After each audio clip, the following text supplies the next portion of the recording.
자, 오늘 이 새벽에 하나님께서 우리에게 주시는 하나님 말씀은 사무엘하 16장 15절에서 23절까지 말씀입니다. 저와 여러분이 한 절씩 교독합니다. 압살롬과 모든 이스라엘 백성들이 예루살렘에 이르고 아히도벨도 그와 함께 이른지라.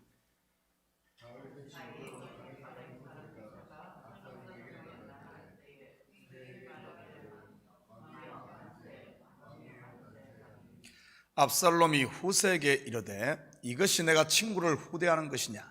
내가 어찌하여 내 친구와 함께 가지 아니하였느냐 하니,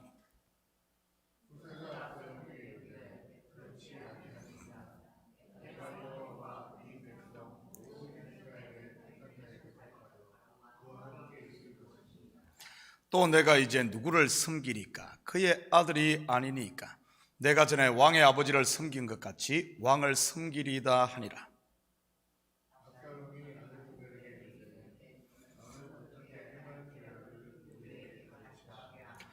아히도벨이 압살롬에게 이르되 왕의 아버지가 남겨두어 왕궁을 지키게 한 후궁들과 더불어 동침하소서. 그리하면 왕께서 왕의 아버지가 미워하는 바 됨을 온 이스라엘이 들으니 왕과 함께 있는 모든 사람의 힘이 더욱 강하여지리이다 하니라.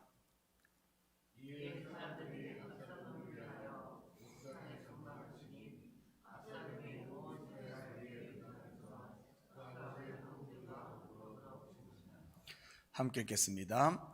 그때 아히도벨이 베푸는 계략은 사람이 하나님께 물어서 받은 말씀과 같은 것이라. 아히도벨의 모든 계략은 다윗에게나 압살롬에게나 그와 같이 여겨졌더라. 아멘. 좋은 아침입니다. 다윗이 떠난 왕궁을 압살롬은 피 한 방울 흘리지 않고 입성합니다. 영어 표현에 easy come, easy go라는 말이 있습니다. 쉽게 얻은 것은 또한 쉽게 잃는다는 말이지요. 이렇게 압살롬이 쉽게 얻은 이스라엘의 왕 자리는 또한 쉽게 잃게 되지요. 오늘은 압살롬이 얻은 이스라엘의 왕좌가 왜 그렇게 쉽게 잃게 되는지 그 단서가 되는 사건을 한번 살펴보도록 하겠습니다. 압살롬과 그를 따르는 백성이 예루살렘에 입성할 때 다윗의 모사였던 아히도벨이 함께합니다. 그때 다윗의 친구인 후세가 군중들 사이에서 압살롬을 맞이하며 왕의 만세를 부르지요. 사실 후세는 다윗이 보낸 서파였던 것이고요. 후세를 본 압살롬 또한 처음에는 놀랍니다. 왜냐하면 다른 사람도 아닌 부왕의 친구인 후세가 자기에게 나오니 말이지요. 압살롬이 그 이유를 그에게 묻자 후세가 이렇게 대답을 합니다. 19절입니다. 또 내가 이제 누구를 섬기니까? 그의 아들이 아니니까 내가 전에 왕의 아버지를 섬긴 것 같이 왕을 섬기리다 하니라. 후세의 지혜로운 말에 압살롬은 의심 없이 그도 받아들이지요. 알고 보면 후세뿐만 아니라 지금 자기와 함께 있는 모든 사람들도 얼마 전까지는 다윗의 사람들이었지요. 그러니 큰 의심을 하지 않은 것 같습니다. 압살롬은 아히도벨에게 백성들의 마음을 자기에게로 돌릴 계략을 요구합니다. 21절입니다. 아히도벨이 압살롬에게 이르되 왕의 아버지가 남겨두어 왕궁을 지키게 한 후궁들과 더불어 동침하소서. 그리하면 왕께서 왕의 아버지가 미워하는 바 됨을 온 이스라엘이 들으니 왕과 함께 있는 모든 힘이 더욱 강하여지리이다 하니라. 아히도벨이 베푼 이 계략은 한마디로 편가르기를 분명하게 하라는 이런 말입니다. 여전히 많은 백성들이 압살롬 편에 설지 아니면 다윗 편에 설지 갈등하고 있지 않겠습니까? 왜냐하면 비록 압살롬이 반역으로 왕이 되었지만 그래도 다윗은 아버지 아닙니까? 백성들 입장에서는 아버지나 아들이나 그건 것이지요. 괜히 줄 잘못 쓰다가 나중에 낭패 볼 수 있으니 백성들이 관망하고 있지 않았겠습니까? 이러한 상황을 아는 아히도벨은 부친의 후궁들을 아들이 욕보임으로 부자지간을 완전히 갈라놓고자 한 것이지요. 그러면 백성들도 어쩔 수 없이 둘 중 한쪽을 선택할 테니 말이지요. 그리고 압살롬과 함께한 백성은 이제는 더 이상 물러설 곳이 없으니 더욱더 하나로 뭉칠 게 분명하고요. 쉽게 말해 강을 건넜으면 배를 불태우라는 이런 계략입니다. 그렇다면 백성들은 어느 쪽에 설 것 같습니까? 당연히 힘 있는 쪽에 서지 않겠습니까? 지금 압살롬이 힘 있는, 지금 일어나는 이런 왕이었으니 말이지. 아히도벨이 베푼 계략이 바로 이것이었던 것입니다. 그런데 아히도벨의 이 계략은 당시 이스라엘과 이웃한 모든 열방들이 취하던, 행하던 그런 방법이었습니다. 정복한 왕의 공주나 후궁을 취함으로 피정복국에게 수치를 주고 정복국의 이 권위를 세우는 것이 일종의 관례였던 것이지요. 쉽게 말해 아히도벨의 계략은 사울을 세운 이스라엘의 범죄를 답습하고 있었던 것입니다.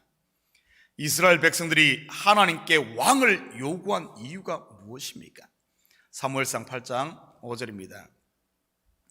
그에게 이르되 보소서 당신은 늙고 당신의 아들들은 당신의 행위를 따르지 아니하니 모든 나라와 같이 우리에게 왕을 세워 우리를 다스리게 하소서한지라. 하나님의 선민으로 구별된 이스라엘이 모든 나라의 방식을 쫓겠다는 것이지요. 그 결과가 어떻게 되었습니까? 사울은 죽고 그의 왕국은 망하지 않았습니까? 결국 아히도벨의 계략을 압살롬이 따른다는 말은 다시 사울로 돌아간다는 말이요, 율법으로 돌아간다는 이런 말입니다. 나왔던 애굽으로, 나왔던 소돔으로, 그리고 나왔던 갈대아 우르로 말이지요. 그리고 아히도벨이 베푼 이 계략 속에는 다윗을 향한 아히도벨의 개인적인 복수도 들어있는 것 같습니다. 아히도벨은 다윗이 범했던 밧세바의 할아버지였습니다. 확인합니다. 사무엘하 23장 34절입니다. 마아가 사람의 손자 아하스베의 아들 엘리벨렉과 길로 사람 아히도벨의 아들 엘리암과, 아히도벨의 아들이 엘리암입니다. 엘리암, 사무엘하 11장 3절입니다. 다윗이 사람을 보내 그 여인을 알아보게 하였더니 그가 아뢰되 그는 엘리암의 딸이요 햇사람 우리아의 아내 밧세바가 아니니까. 밧세바가 누구의 딸입니까? 엘리암의 딸입니다. 그렇다면 아히도벨의 아들이 엘리암이고 그의 딸이 바로 밧세바였던 것입니다. 그러니 아히도벨은 밧세바의 할아버지였던 것이지요. 자기의 손녀인 이 밧세바가 다윗에게 당하고 그녀의 남편까지 죽었을 때 그가 다윗에 대해 가진 감정이 어땠겠습니까? 물론 그때야 힘이 없으니 말 못하고 속에 쌓아두지 않았겠습니까? 그러다가 압살롬이 반란을 일으키고 자기를 초청하자 때가 왔다고 생각하고 그에게 합류한 것이지요. 현명한 그는 대세가 이미 압살롬 쪽으로 기울었다고 판단했을 것이 틀림없습니다. 그리고 지금은 칼자루를 자기가 잡고 있으니 압살롬을 통해 다윗에게 보복을 한 것이지요. 그런데 아히도벨의 이러한 계략이 정치적으로는 탁월해 보일지 모르지만 문제는 율법을 정면으로 어긴다는 사실입니다. 한마디로 완전히 하나님을 대적하는 행위였던 것이지요. 확인합니다. 레위기 20장 11절입니다. 누구든지 그의 아버지의 아내와 동침하는 자는 그의 아버지의 하체를 범하였은즉 둘 다 반드시 죽일지니 그들의 피가 자기들에게로 돌아가리라. 이스라엘에서 가장 지혜롭다던 모사 아히도벨이 어떻게 이렇게 된 것일까요? 우리는 그 이유를 크게 두 가지로 생각해 볼 수 있습니다. 첫째는 피난길에 있었던 다윗의 기도가 응답되었음을 알 수 있습니다. 아히도벨이 압살롬과 함께 있다는 소식에 다윗이 기도하지 않았습니까? 아히도벨의 모략을 어리석게 해달라고 말이지요. 다윗의 기도처럼 아히도벨의 모략은 정치적으로는 탁월했을지 모르지만 영적으로는 암흑이었던 것이지요. 쉽게 말해 하나님께서 한쪽을 보지 못하게 완전히 그의 지혜를, 그의 눈을 가렸던 것입니다. 하나님의 진노를 부를 책략을 스스로 냈던 것이고요. 두 번째는 풀지 않은 마음의 엉어리, 곧 보복하고자 하는 이런 미움이 그의 눈을 가렸던 것입니다. 복수의 칼을 갈고 있는 사람이 어떻게 하나님의 율법을 생각할 수 있겠습니까? 이것은 남의 일이 아닌 나의 일일 수도 있습니다. 미워하고 원망하고 칼을 품은 마음에 어떻게 하나님의 은혜가 임하겠습니까? 그래서 산상수훈에서도 마음이 청결한 자가 하나님을 볼 것이라고 한 것이지요. 혹시 마음에 쌓인 것이 있는 분이 있다면 이 새벽에 다시 한번 십자가 앞에 설 수 있기를 축복합니다. 십자가 앞에서 내가 바로 1만 달란트 탕감받은 종임을 알 때 이러한 미움에, 이런 마음의 눈을 멀게 하는 이런 매인 것에서 풀려날 수 있으니까요. 그런데 이러한 아히도벨의 모략은 하나님께서 나단 선지자를 통해 다윗에게 일어날 일을 미리 예언한 말씀입니다. 확인합니다. 사무엘하 12장 11절입니다. 여호와께서 또 이와 같이 이르시기를, 보라, 내가 너와 내 집에 재앙을 일으키고 내가 내 눈앞에서 내 아내를 빼앗아 내 이웃들에게 주리니 그 사람들이 내 아내들과 더불어 백주에 동침하리라. 그렇다면 하나님께서는 다윗의 죄를 그 아들을 통해 다 드러내는 것일까요? 왜 이렇게 다 드러내는 것일까요? 다른 사람도 아닌 오실 메시아 예수 그리스도의 예표인 다윗의 허물을 말이지요. 어제 설교에서도 말씀드렸듯이 하나님께서 이 드러내심은 반드시 치료를 위한 것임을 알아야 합니다. 죄를 드러내면 용서를 위하며 무너뜨림은 반드시 세움을 위한 것입니다. 버림은 취함을 위하며 죽이는 것 또한 새 생명으로 새롭게 일으키기 위함이지요. 그래서 하나님 안에 있는 성도들에게는 화가 더 이상 화가 아닌 화가 복을 위한 것임을 알아야 됩니다. 한마디로 모든 것이 합력하여 하나님의 선을 이루는 것이지요. 그런데 다윗의 죄를 드러내고 다윗을 치료하는데 이 어떤 이 심판의 도구로 사용된 사람이 이 아히도벨입니다. 이 모략을 베푼 사람이, 이렇게 하게끔 모략을 베푼 사람이 아히도벨이니까요. 이 말은 그가 하나님의 선한 도구가 아닌 심판의 도구로 쓰임받았다는 이런 뜻입니다. 마치 범죄한 이스라엘을 징벌하기 위해 쓰임받았던 이 바벨론의 느부갓네살 왕처럼 말이지요. 하나님의 능력과 권능을 애굽과 자기 백성들에게 나타내기 위해 사용하셨던 도구인 애굽의 바로처럼 말입니다. 아히도벨이 다윗과 함께 했을 때는 분명 그는 하나님의 나라를 세우는 선한 도구로 쓰임받은 사람임에 틀림없습니다. 그런데 지금은 어떻습니까?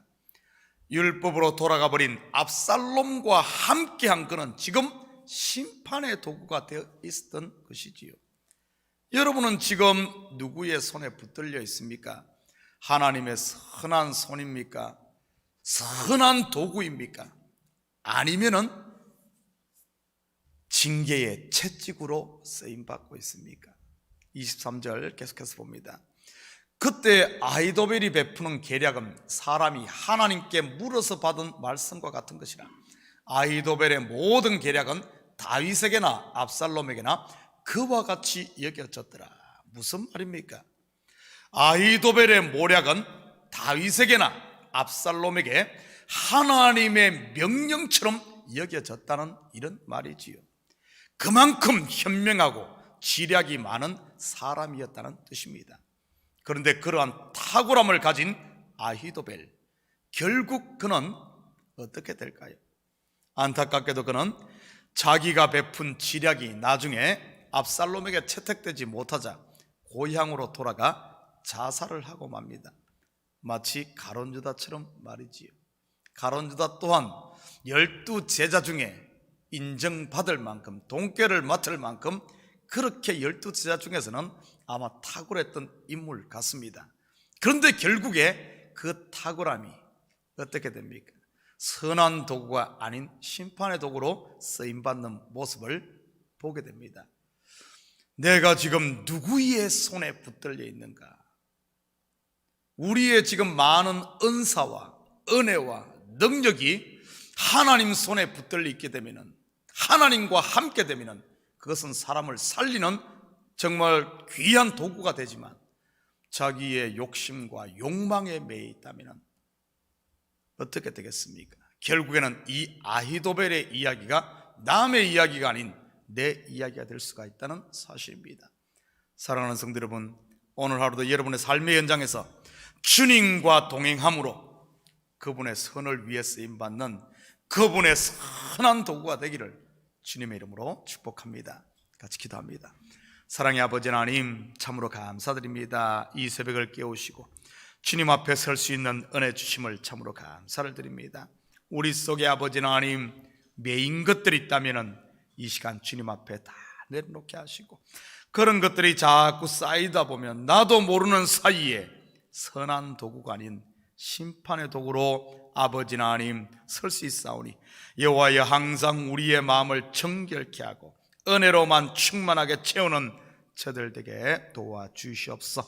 그래요, 오늘 하루도 아버지 하나님 우리의 걸음걸음마다 주님과 동행함으로 아버지 하나님 선한 열매들이 맺혀지고 성령의 열매들이 주렁주렁 맺혀 나를 통해서는 아버지 하나님 주님의 영광만이 드러나는 이런 삶이 되게 도와주시옵소서. 감사드리며 예수님의 이름으로 기도드립니다. 아멘.